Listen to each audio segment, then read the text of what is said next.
The Trial of Faith, Edric's steadfast journey through life's storms.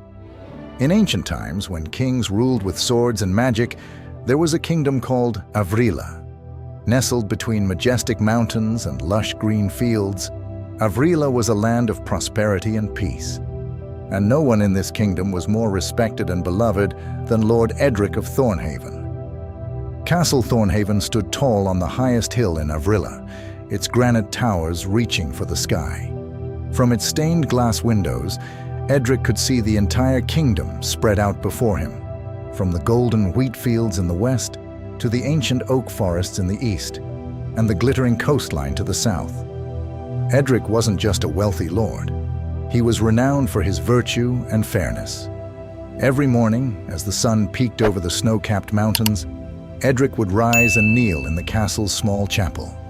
He prayed for wisdom to govern the kingdom and compassion to care for his subjects. Under Edric's rule, Avrila flourished like never before. His fields yielded bountiful harvests. 10,000 sheep dotted the hillsides. 5,000 fat cattle grazed in the valleys. And 2,000 majestic horses galloped across the lush meadows. But Edric's most prized possessions weren't material wealth. It was his family. His beautiful wife Elaine, with hair as golden as ripe wheat, 7 tall and strong sons, and 3 daughters as graceful as spring flowers. On summer evenings, as the sun set behind the western hills, turning the sky into a brilliant canvas of orange and purple, Edric would sit in the castle's inner courtyard, watching his children play. Their laughter echoed through the stone hallways, and Edric's heart overflowed with joy. He and Elaine would often exchange loving glances, silently thanking God for the blessings they had received. But as all fairy tales teach us, happiness never lasts forever. And for Edric, his trial began on a chilly autumn day, when the first leaves were starting to turn yellow. Edric was sitting in his study, reviewing harvest reports, when the bad news arrived. Vikings had attacked the eastern coast, ravaging the seaside villages. Before he could process this, news of a terrible fire in the west came. Strong winds had fanned the flames, burning the wheat fields to ash. And as if that wasn't enough, a mysterious plague suddenly struck the livestock, causing thousands of sheep and cattle to fall ill with no cure in sight. Edric stood there, feeling as if the ground was crumbling beneath his feet. In a matter of minutes, he had lost most of his wealth and livelihood. But the worst was yet to come. As night fell, a terrible storm broke out. The wind howled like hungry demons. Lightning tore through the pitch-black sky. Edric and Elaine sat in the great hall, listening to the wind whistling through the window panes, praying for the safety of their family and subjects. Suddenly, a terrifying boom echoed, drowning out even the thunder. The ground shook beneath their feet, as if a giant monster was awakening. Edric rushed outside, his heart pounding in his chest. And then, in a flash of lightning, he saw the horrifying sight.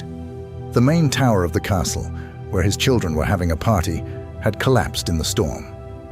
Edric's desperate screams echoed through the rain as he rushed towards the rubble. All night long, Edric and his men dug tirelessly, hoping to find survivors. But as dawn broke, the painful truth became clear.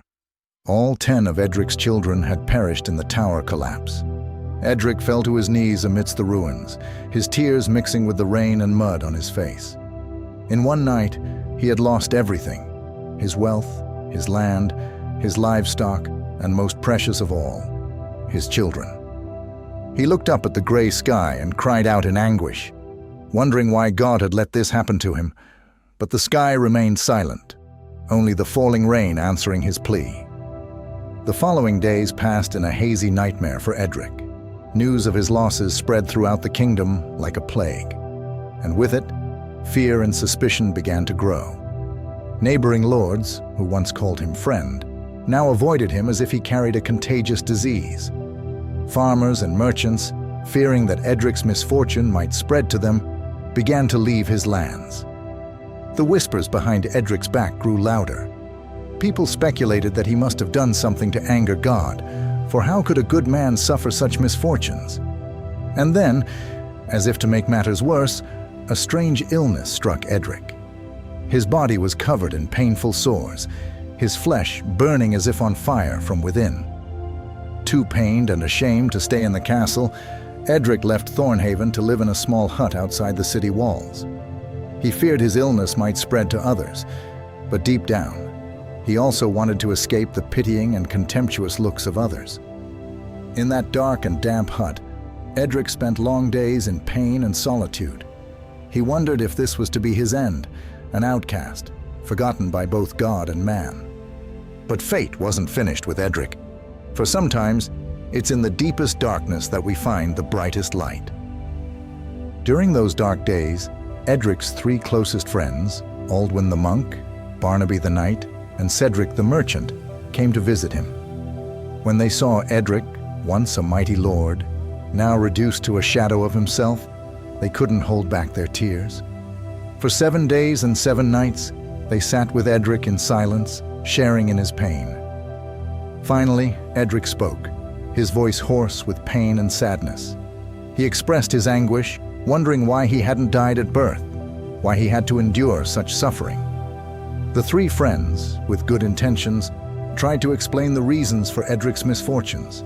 Aldwin suggested that this might be God's punishment for some sin Edric hadn't recognized. Barnaby thought that perhaps Edric had been too harsh in judging others, and now God was teaching him about mercy. Cedric believed that wealth and power might have made Edric proud without realizing it. But Edric, with tears streaming down his cheeks, insisted that he had always tried to live a righteous life. He had helped the poor, protected the weak, and worshipped God every day. He couldn't understand why God would treat him this way. The debate between Edric and his three friends continued for many days, but no one could find a satisfactory answer. Even Elaine, Edric's beloved wife, came to visit him. Seeing her husband in such a miserable state, she couldn't hold back her tears. In her pain and desperation, she even suggested that Edric should curse God and die, for she couldn't bear to see her husband suffer like this. But Edric, despite his extreme pain, held firm to his faith. He reminded Elaine that they had received good things from God's hand, so why shouldn't they accept the bad? However, in the long, lonely nights, Edric couldn't help but wonder about the meaning of all this. He prayed, cried, and sometimes even shouted at the sky, asking God why he was silent, why he had hidden his face from him, but no answer came. The sky remained silent, and Edric continued to suffer in pain and loneliness. As the bitter winter enveloped the kingdom of Avrila, Edric remained in his miserable state. His body was covered in sores, his pain unceasing, and his spirit nearly broken. His three friends had left, leaving him alone with his pain and unanswered questions. On a frigid night, as Edric huddled in his shabby hut, an unexpected event occurred. A young girl appeared, wearing a dark blue cloak, her eyes shining like stars. She introduced herself as Lyra and said she had come to speak with Edric.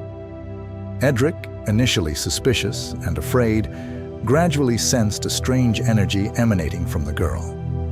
Lyra was not an angel, but she claimed to be a messenger, a bridge between this world and the next.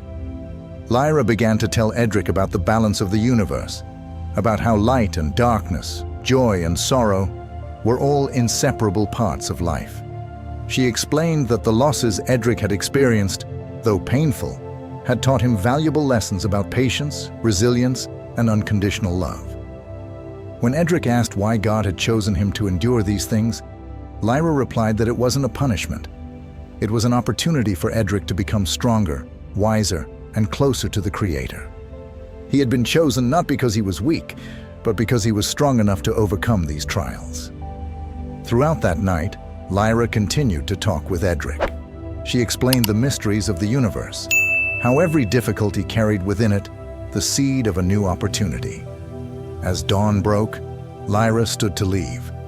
She reminded Edric that he was never alone, even in his darkest hours.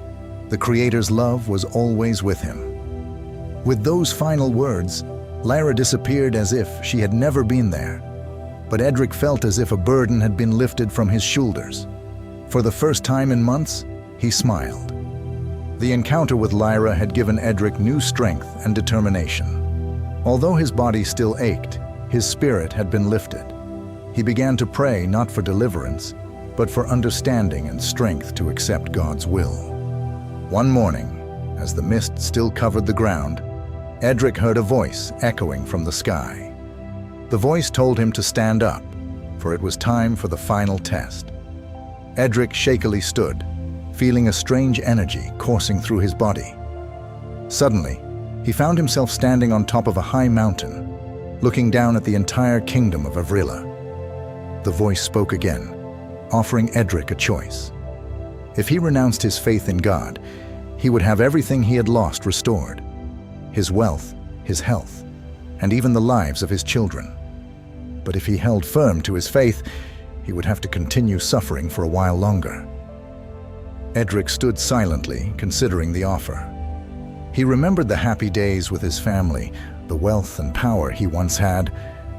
But then he also remembered the lessons he had learned through his suffering, the deeper understanding of life he had gained. Finally, Edric knelt down and declared that he didn't fully understand God's plan, but he trusted in his infinite wisdom. He chose to hold firm to his faith, no matter the cost. Instantly, a brilliant light enveloped Edric. He felt the pain in his body disappear, and strength returned to his limbs.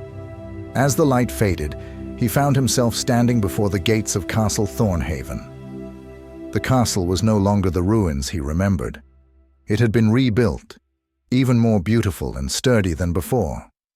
As Edric entered the courtyard, he saw Elaine standing there, tears of joy streaming down her face. They embraced, understanding each other's hearts without needing to speak a word. In the days that followed, Edric discovered that not only had the castle been rebuilt, but everything he had lost had been restored twofold. His fields were greener than ever, his livestock multiplied, and his treasuries were overflowing with gold and silver.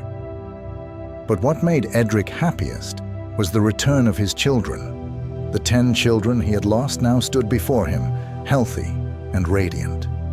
And beside them were 10 new children, ones that God had gifted to replace those who were lost. Edric fell to his knees, tears of gratitude flowing. He understood that all the suffering he had endured had its purpose. Through the trials, he had become stronger, wiser, and closer to God.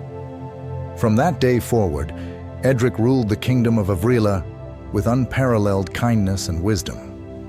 The story of his faith and perseverance was told far and wide, becoming an inspiration for generations to come. And whenever he saw someone facing difficulties, Edric remembered his own dark days and shared the precious lesson he had learned.